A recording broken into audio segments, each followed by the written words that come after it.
O, diba? First YouTube vlog, pero bare face. Bare face! Ito yung first vlog ko mga sis, kasi naisipan ko na talaga, wala lang, gusto ko lang mag-YouTube. So, wala naman kayong magagawa, nanonood lang kayo.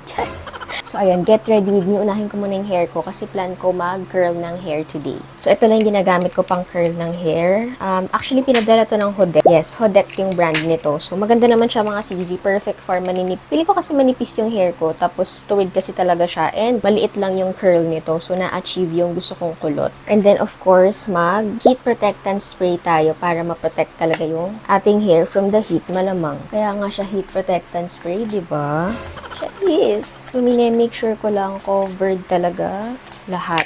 So, dahil medyo nabasa yung hair ko sa heat protectant spray, mag-skincare muna ako para pag nag-makeup ako mamaya, na-absorb na talaga ng skin ko yung skincare. Medyo nag-a-adjust ako dito sa YouTube mga CZ kasi 'di ba long form to. Actually, matagal ko naman talaga gusto mag-YouTube, pero nauna lang yung TikTok talaga sa akin. And short form kasi doon, so mabilis ang edit. Way back 2020 yata, hindi ko alam kung may nakakita na aking YouTube channel. Nasa Reels ko pa rin yata siya, yung intro ko dati. Tapos ayun, gumawa ng intro, hindi naman nag-vlog. Siguro hindi pa meant to be that time. Nagtutoner lang pala ako. I'm using Glutasy. And then after, serum for brightening of the skin. Kasi yan ang aking tina-target ngayon, mag-brighten ang aking skin. Sorry mga sis, tumitingin pala ako dun sa salamin. Kasi medyo maliit yung screen ng DJI. And then moisturizer, as an oily skin girly, dati hindi ako nagmo-moisturizer talaga. Pero natutunan ko, based on research na lang din, na kahit oily skin ka, you need to moisturize. Kasi pag hindi moisturize ang skin mo, mas lalo siyang nag-oil.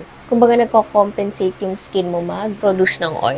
And natutunan ko rin na kapag ka nag-skincare ka, dapat hindi ka agad maglagay ng makeup. Kailangan may interval siya para na-absorb talaga ng skin mo yung skincare. Ayan. Alam mo yung feeling na alam mong magkaka-breakout ka na pero pinipigilan mo kasi ayan, parang may umbok na siya pero hindi ko siya pinapansin para hindi na siya mas lumala. Pero ganun daw yun. For my sunscreen, I'm using the Arcadia Sun Lotion. Alam niyo na yan mga CZ. Pinapanood niyo ako sa TikTok. Ito lang ang aking sunscreen. And kahit lotion siya, sabi ko nga sa inyo, oily skin ako. Parang combination nga yata ako. Hindi siya lagkit feels. So ayan, hinati ko na yung aking hair. So magka-curl muna ako ng hair. Baka tumagal tong vlog na to sa pagkulot ko pa lang ng buhok. So babalikan ko kayo. After 10 years, mga sis, ayan, ito na yung update. Parang walang nangyari. Pusin ko lang tong kabila kasi medyo umu-open dito yung dress. So, nilagyan ko na lang siya ng tape. But, ayan, ito ang aking outfit today, mga sis. Pero kailangan ko na mag-socks kasi magta-doll shoes na lang ako para medyo comfy. Pero pala nagtatanong sa vlog kung comfy ba daw yung doll shoes. Oo sis, comfy naman siya. Lalo na pag nakasocks ako. Hindi naman siya ganun kanipis and yung brand niya is Filia. Pakita ko sa inyo. Lately, natutuwa ako mag-socks ng naka-doll shoes. Dati, hindi ko yun vibe. Pero bagay naman pala siya. Siguro nag-start kasi nun si Bini Maloy. Kaya, ayun. Medyo nagmamadali ako mga sisi kasi gusto ko makarating doon ng, nakita niyo ba? Gusto ko makarating doon ng 5 p.m. para medyo maaga at makapili ako ng seat. Kasi open seating yung upper box. Nagdala rin ako ng cardigan just in case lamigin ng CZ nyo. Sana mababait yung mga katabi ko. First time kong mag-solo sa concert. Ayan, another first na solo thing ay pumunta ng concert mag-isa. So, tingnan natin mga CZ and samahan nyo ako sa vlog na to. Siguro memorable din tong first vlog ko sa YouTube kasi nga solo na concert. Nag-work naman siya sa iba so baka kaya ko rin naman.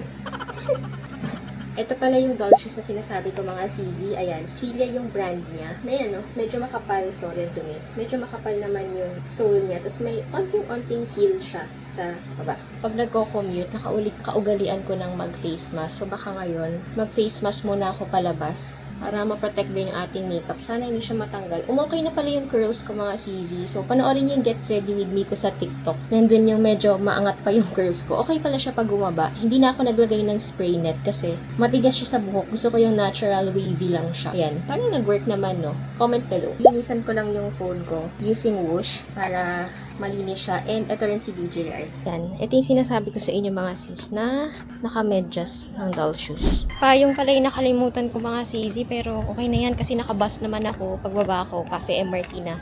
Pero hindi talaga ako sanay nang hindi nakapayong kaya usually hinahanap ko yung malilim. So nag-aabang tayo ng tricycle. Wala pang nakatambay.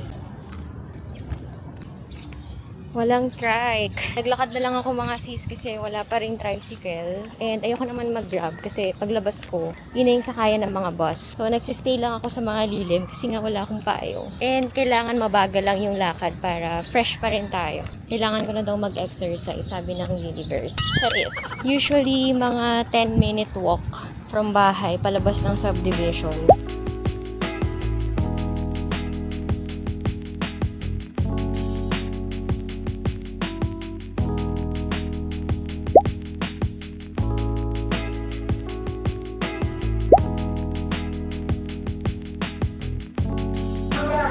Kaya ko pa talaga naiwan yung gift card ko, mga sis. So, ayan, haba ng pila.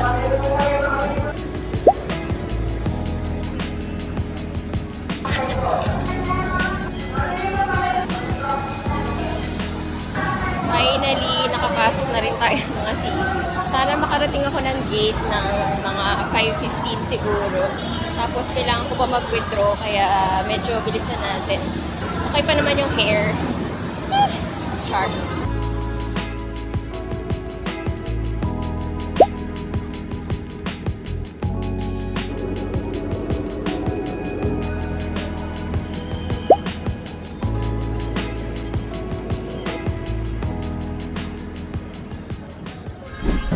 Yeah. Saan po yung red green gate? Anandan. Dulo baba. Thank you. So, mag-withdraw muna ako mga sisi kasi wala akong cash. Medyo mahaba yung pila pero kailangan natin ng cash kasi nung last time na nag-Bini concert kami, walang GCash sa loob. So, kailangan ng cash.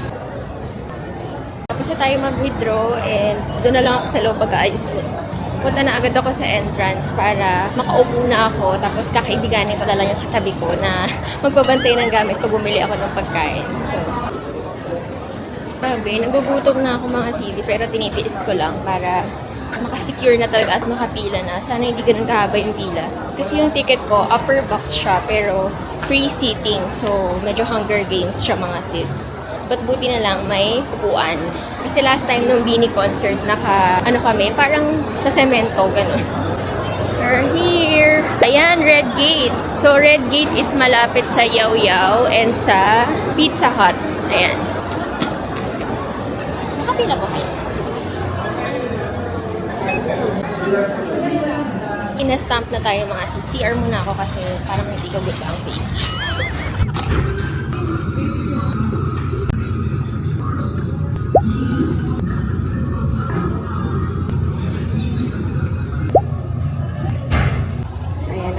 Na ako mga sis and yan ang aking hair.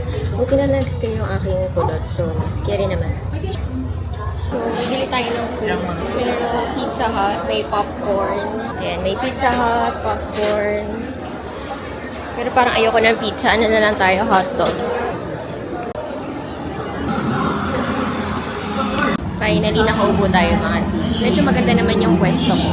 Pakita ko sa inyo. Yan. So, yan yung pinaka-stage. So, pili ko kita ko naman kasi hindi naman siguro tatayo yung mga nakaupo sa harap. Sakto lang yung dating ko mga sisi.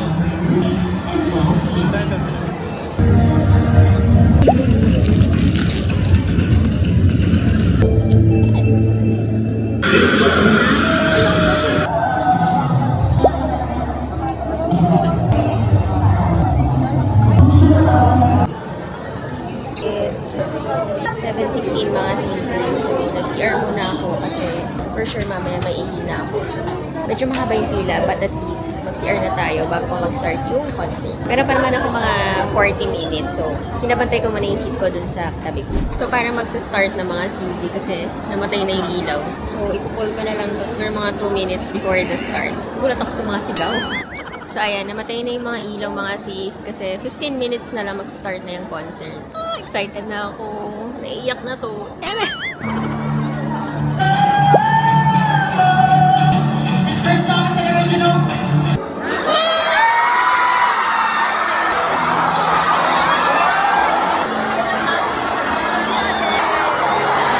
So, nagsisigawan na po sila.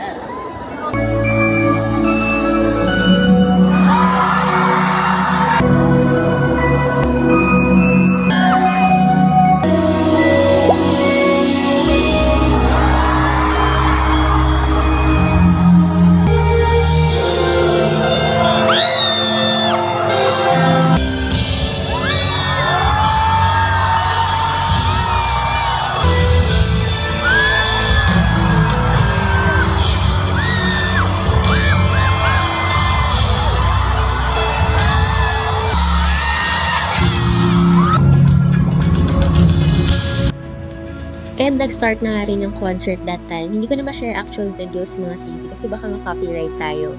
Alam niyo ba mga sisi, hindi ko talaga binili yung ticket online, hindi ako pumila. Parang na-manifest ko nga yata siya kasi super last minute and feeling ko will na talaga to ni Lord na makapag-solo concert ako. I'm really grateful for this experience kasi ang saya pala mag-solo concert mga sisi, ang liberating niya at lalo na si TJ pa yung napuntahan ko. So sobrang genuine, full of love and kindness talaga yung concert na yan, as in. And yung story ng career niya, sobrang nag-resonate sa akin. Para sa lahat ng mga nasa waiting season nila, lahat tayo mga sis, merong right time and right place para ibigay sa atin ni Lord yung dapat para sa atin. Whether it's love, career, dreams natin, lahat yan naka-plan out. So, hindi kailangan mag-worry. Keep on pushing, keep on listening to your intuition, at lagi lang gawin kung ano yung gusto nyo gawin mga sis. Kasi at the end of the day, kailangan kayo yung masaya.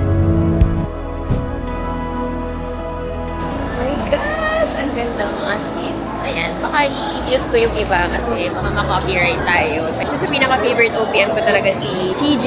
So, parang iuwi na namin to. Anyways, pauwi na ako mga sis.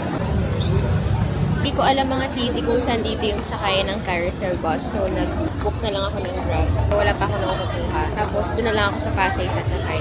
Medyo hindi ako familiar dito sa gateway kasi sarado na yung MRT. So, kailangan natin mag-Grab. Ayan! May nabook na ako. So, baka i-end ko na yung vlog sa Grab, mga sisi. Try ko kung makakapag-vlog ko ako pag-uwi ng bahay. Pero, ayun, medyo delig sa Pasay. Hindi ako naglalabas ng gadgets doon. Ayun lang mga sis. Thank you so much for watching my first ever YouTube vlog. Don't forget to like, share, comment, and follow me on all my socials. Lagay ko na lang dyan sa screen. Ayun lang mga sis.